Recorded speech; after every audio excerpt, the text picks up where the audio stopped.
Ladies and gentlemen, it's season 4 of the Eli Show. I'm your host, Eli Tanner. A new season, a new school year, a new school for myself, going to Fountain High School. And for many, it's starting a new time in their life. I can't wait for many of that, including me. But today, a great lineup. 11 days until week 0 of college football. We'll get to that and more. First take on the NFL preseason week 1 MLB playoffs. What teams are in, what teams are out. And don't forget about this. A new thing in my podcast. The Eli Show. I'm going to have a weather segment with yours truly doing it. Many have asked, and I'm doing it now. And finally, wise words for Wednesday. All that on the Eli Show and more. I'm your host, Eli Tanner. Let's get started. 1.5 more weeks until week 0 of college football begins. It starts off with North Carolina playing TCU in Ireland. What a game that would be in. What a great way to start off. I think that's a 12 p.m. game on Fox.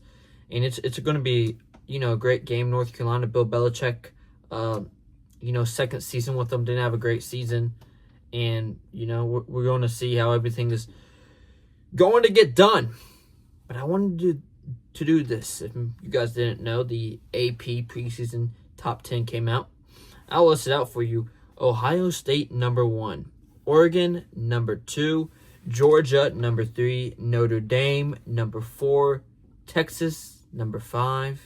Indiana, number 6. Miami, number 7. Texas A&M, number 8. Number 9 is Ole Miss. Number 10, Oklahoma. The top 10. I think it's one of the better ones. I think we're not going to really know.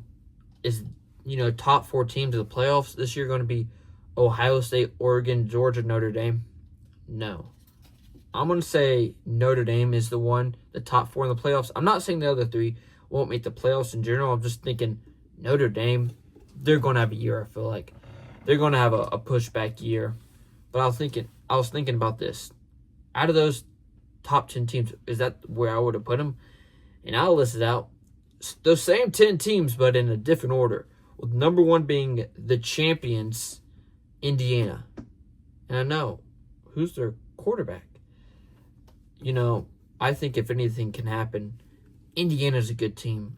And I would put Indiana at 1, especially after winning that national championship. Have some respect for a team. I think if you win a national championship, especially like a coach like Indiana has, you should put them at number 1. Number 2, Georgia. It's just a team that's always been up there in the SEC. A team that I feel like is going to be another good year. And I don't like that, but this is how it's going to be. Another powerhouse team, Ohio State. They're just one of those Big Ten teams that, it's always going to be up there.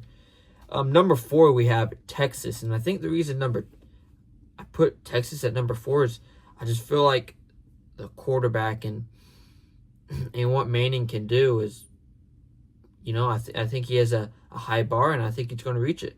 Number 5, I feel like Oregon's been having tough years in the past, and I feel like this is Oregon's year, and I feel like, me personally, Oregon's going to make it to the national championship game. Going to win it? I don't know. I feel like that they're going to have the year. They're going to have the stars. 6 is Notre Dame. And I just think Notre Dame, again, they're one of those teams where I said, out of those 4, I think they have the best chance. Still put them at 6 because those 5 teams ahead of them I do think are going to be good this year. Number 7, I got Ole Miss. I think Ole Miss is just, with all the coaching, not a big fan because of what happened in the offseason with Clemson, but I think Ole Miss is going to have a good season. 8, Texas A&M. I just like their team. I like their program. Got them number 8, though. Number 9, that's a mistake by me. I put Ole Miss again. I think that's supposed to be Miami. That's my bad. I got Miami at number 9 because national championship game last year. Just don't feel like they're going to live up to that this year. Not going to say they're having a bad season, just not living up to that. And number 10 is Oklahoma. And I just don't feel like it's going to be as good as a season. Let's go into high school football week 0 this Friday. Fountain Inn at Greenville at 7:30. Fountain Inn, senior Sam Holiday. I feel like he's going to have a big season. Again, also in week 0, Lawrence at J.O. Man. That's going to be a good game. Week 2 for Fountain Inn is at Woodruff.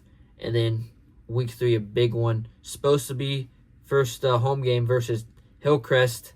I don't know about that. Turf field's getting in there. Greenville County. Why so late to build the turf field? Just wait until next year. But they're doing it now. They said if they can get it done in, I think it's 2 weeks from today. So they're going to have to work. Let's hit the NFL. And that was college and some high school football. Week 1 of the NFL preseason has ended. And some big takeaways I had was, first of all, I feel like these guys who are on the line, man, they're giving it their all. Not saying it's the best football, not saying it's the stars, and not saying it's the same as the regular season or even the postseason. But these second, third string guys, they're giving it all. And, I saw a big guy for New York. His name's Cade Klubnik. Used to play for the Clemson Tigers. Did not live up to expectations. A little bit of something hard. As a Clemson fan, you always try to go for your old quarterbacks in the NFL. Cade Klubnik, though, 5 of 7 with 56 yards. He was looking really good. Some bold statements already. Picked late in the NFL draft. I think he should have picked a little earlier because people are going to see his talent. No, he might not be a starter. But as Tom Brady once said, if they put me on the field, I'm never coming off. And I'm saying this. Cade Klubnik probably won't be Tom Brady. Cade Klubnik probably, won't be a Hall of Famer. But Cade Klubnik, if you let him on the field, he'll stay on the field. And he'll throw his best, and he'll give 102%. And I think if they allow him to do it, you saw what he can do. You saw his range. You saw everything that he could do. So let Cade Klubnik start, and you'll see what's going to happen. But also Shedeur Sanders, 6 of 11 with 79 yards. Not terrible, but that one interception, it was ugly. It was a lob, as people might say. He just set back on the throw and just way overthrew his target right into the safety's hands. And, if you're looking as a fan, and a lot of people say, I knew Shedeur Sanders won't be that player, but I still hope for him. I think he's a good quarterback, and I think if he can really put his act together and really focus on the game, I think he'll be a pretty good player overall. Bills in the new stadium looked pretty nice. I like it. Remind me a lot of their old stadium, which I think they wanted to do. I feel like the fans liked it. Panthers not having a great offensive in their second game. In the first game, Haynes took it over, got the win. Second game, not as much for the offensive side. Defense wasn't bad, but that might be a tough one for old Bryce Young. So the teams with the highest odds to win the Super Bowl are Los Angeles Rams with plus 550. I don't know what the numbers mean. Buffalo Bills plus 1,000. Seattle plus 1,100. And Baltimore plus 1,200. Out of the 4 lists, I think the Bills are going to be good. I'll put them at 3, though. Number 1, I'm putting the Baltimore Ravens. Number 2, Bills. Number 3, number 2, Bills. Number 3, LA. And 4, the Super Bowl champions. 4th in my own list. And no, I'm not Las Vegas, and I don't decide the numbers. I just feel like the Ravens need something. Lamar Jackson needs something. I've been saying he's a running back, but man, he's gotten a lot better. And I think if he really focuses in on, and I didn't watch the preseason game. I don't even know if he played or not. But if he can lock in, I feel like he could have a great season overall. And I think he could really do a good job in focusing on the passing, focusing on that, and taking his time instead of just rushing outside of the pocket. And now, let's go to the MLB. The MLB playoffs starts in 42 days, and that means we're going to break down who's in, who's maybe in, and who's out. We're going to start with the AL, and I think this is a really good, the AL this year is going to be pretty good. Tampa Bay Rays, Chicago White Sox, and Houston Astros, oh, they're in their number one spots. They're looking to have a bye. The AL wild card, the Yankees, the Red Sox, and it's a close one between Detroit, Texas, and Baltimore. And, out of it, Blue Jays, Twins, Guardians, Mariners, Royals, Athletics as always, and of course the Angels are not looking so hot. I think the AL, especially in the wild card, it's opened. The Yankees, they're looking good. Boston Red Sox, I can't believe they come back. At one point, they had the worst record in MLB. Now they're looking, and they have a wild card spot, and it's a close one between Detroit, the Rangers, and Baltimore. We're going to see who's going to get that final spot for the AL. Get back to that in a week or so. The NL, though, Milwaukee, Braves, and Los Angeles. Braves not looking too hot. Past few games have not had good offensively and have given up a lot of runs. Wild card, Chicago, the Phillies, and San Diego.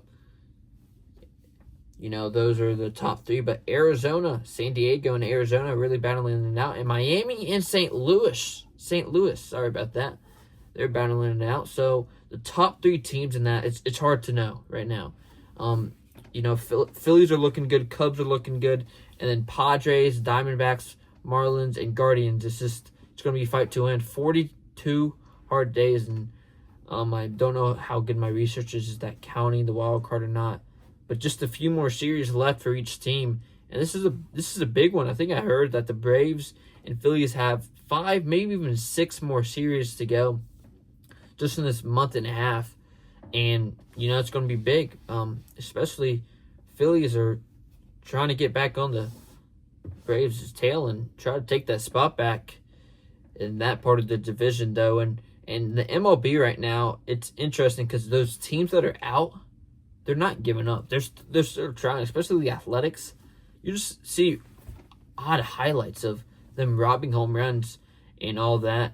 But the MLB, it's, a bit boring at this time of year. So, with football going around, it's getting less attention. But 3 or 4 weeks, we're going to be talking about the playoffs. We're going to talk about the exciting offseason stuff.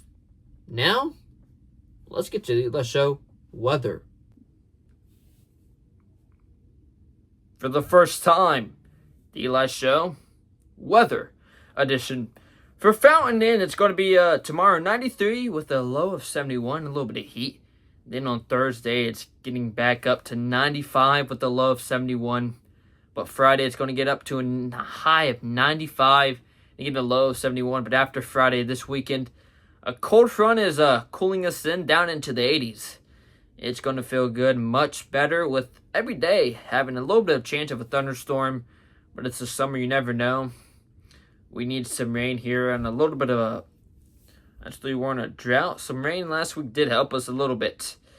But in the entire nation, big flooding happening in the Midwest, especially in Minneapolis, where some residents are underwater. In Hawaii, for the first time in a while, a hurricane hit them, causing large mudslides. And I don't know about the any deaths, but it definitely caused a lot of damage, a lot of money loss. No tropical storms in the Atlantic, so right now no hurricanes going to hit us, put us out of school. Well, that was edition number 1 of the Eli Show weather. If you want more, comment down below.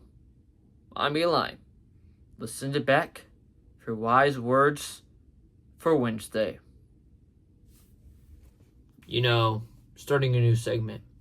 Wise words for Wednesdays. I was thinking about this. What's the wisest thing I can come up with? And then I realized I'm a 15-year-old boy that does a podcast with 100 subscribers. So no, I'm not wise. So what's the wisest thing I could think of? And of course, what came to me is the most best-selling book, the best book in humanity. Something that has a guide that can help you in any situation. And one of the best books for advice, Psalms. I'm talking about the Bible. Psalms 118:24. This is the day the Lord has made. Let us rejoice and be glad in it. I don't know if you can hear, but the shower just turned on. No, not for a cool background, but for my brother coming home from baseball practice. But remember this. In a new season, in a new time, sometimes the best is just to sit down and think, to being quiet, to read a verse like this from the best book in the Bible. And joy does not come always in winning.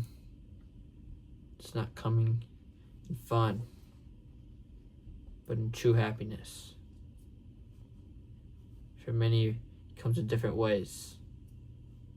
But as it says, this is the day the Lord has made. Let us rejoice and be glad, because we don't know what might come tomorrow. Thank you for listening to the Eli Show Podcast, Season 4, Episode 1.